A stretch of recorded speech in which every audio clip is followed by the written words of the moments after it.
Welcome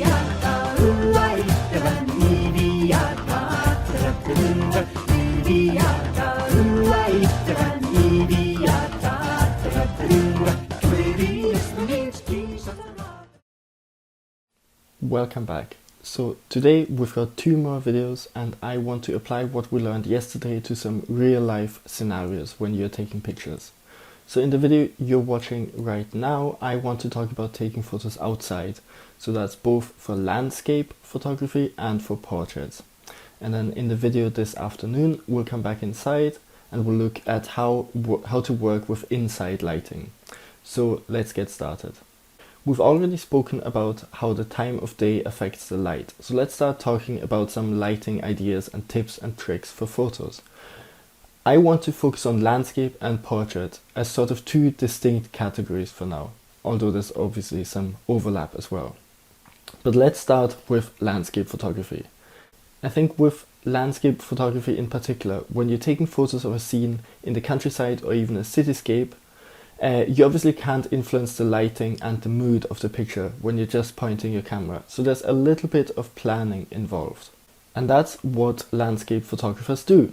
If you want to get really into it, get really into the detail of this, then you really need to plan ahead. So you want to think about where the sun is, at what point of the day and how high it's going to be. And with clouds, you probably need to wait on just the right moment for your photo. So you would set up your tripod and your camera and then wait for exactly the light that you want. Of course, sometimes you can also just get lucky with just the right light. But the main thing to think about for us is to keep looking at the light. So just talking from a personal point of view, it was really important for me to change the way I look at the world around me and thinking about the light that I see, thinking about the mood it creates and really taking in the specifics of it and why it works that way. So I think being really mindful of your surrounding in this way is probably a really important lesson that I want you to take from today's video. So let's chat about a couple of scenarios for landscape photography to think about. You often see photographers talk about golden hour and the idea that sunset and sunrise are the best times for landscape photography. So golden hour specifically is up to 1 hour after sunrise and up to 1 hour before sunset. And the name golden hour refers to the light's transformation from red to yellow, going through all the shades of orange. So it's also coming from the side, from a shallow angle. So another benefit of this light is the fact that it creates long shadows that you can use for composition. Midday photos generally have a very different feel to them, and it's a total myth that it's not as good for landscape photos, but you just need to know when to use it. So in Scotland, we are blessed with beautiful scenes of water across the sea and the lochs and on beaches, and the noon light is often really fantastic for this. So on water especially, you don't get hard shadows and instead you get some really cool looking glares. Just one thing to avoid when you're taking photos at noon is probably cliffs. So you get some really high contrast views with cliffs, if there are cliffs in your image, because you get the shadows in the cliffs that become really dark in contrast to the bright light of the sky and the sea or the water. One last thing about landscapes is, depending on where the sun is, you really want to plan what direction you're shooting into as well.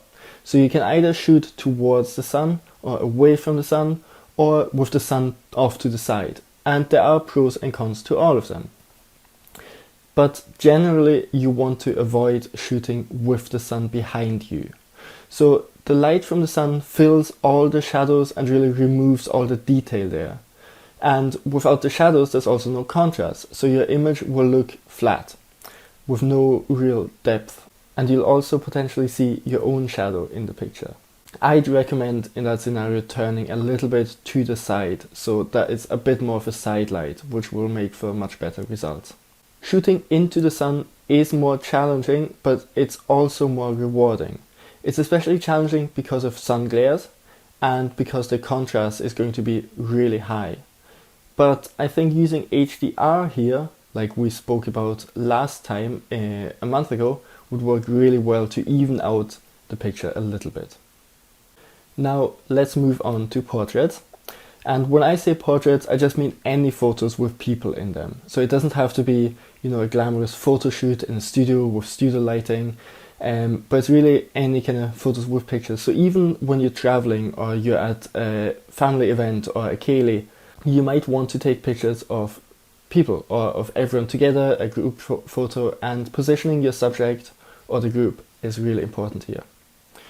So let's talk a little bit about how to position your subject. Same as in landscapes, we want to be mindful of where the sun is and what kind of light we're shooting in.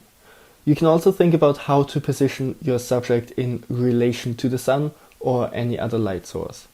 Similar to landscapes, it's not actually that useful to position your subject facing the sun.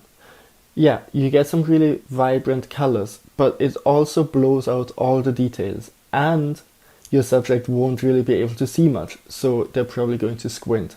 So you can either try having the sun off to the side, depending on how high it is, or you can often have the sun right behind your subject.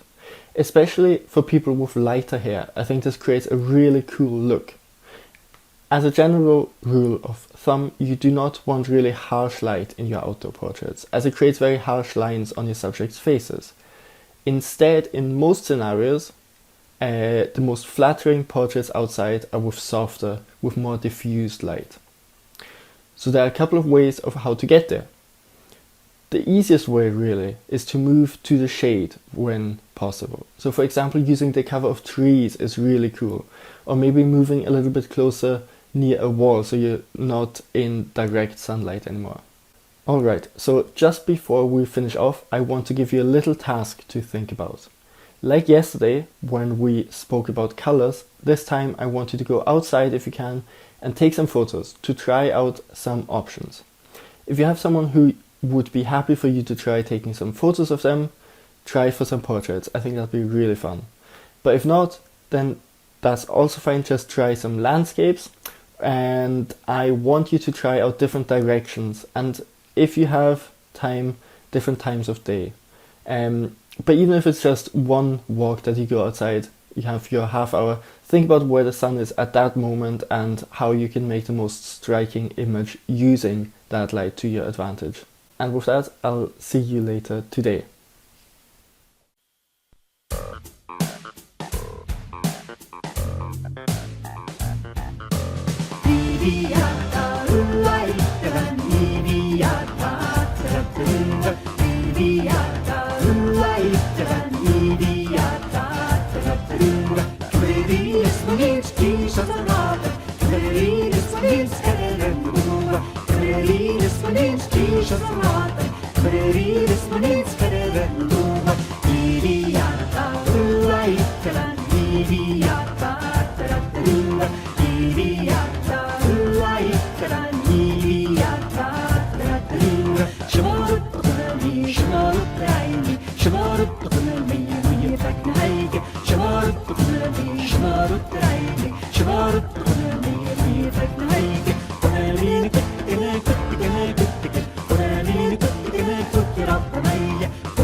Zet de goe, zet de voik, met de lerte hullen, dan is het de voik, voik. Met de lerte hullen, dan is het de goe, zet de voik, met de lerte hullen, dan is het de voik, voik. Get de vignes en gorst, get de witte kora, get de vignes en gorst, ik ken niet de paas.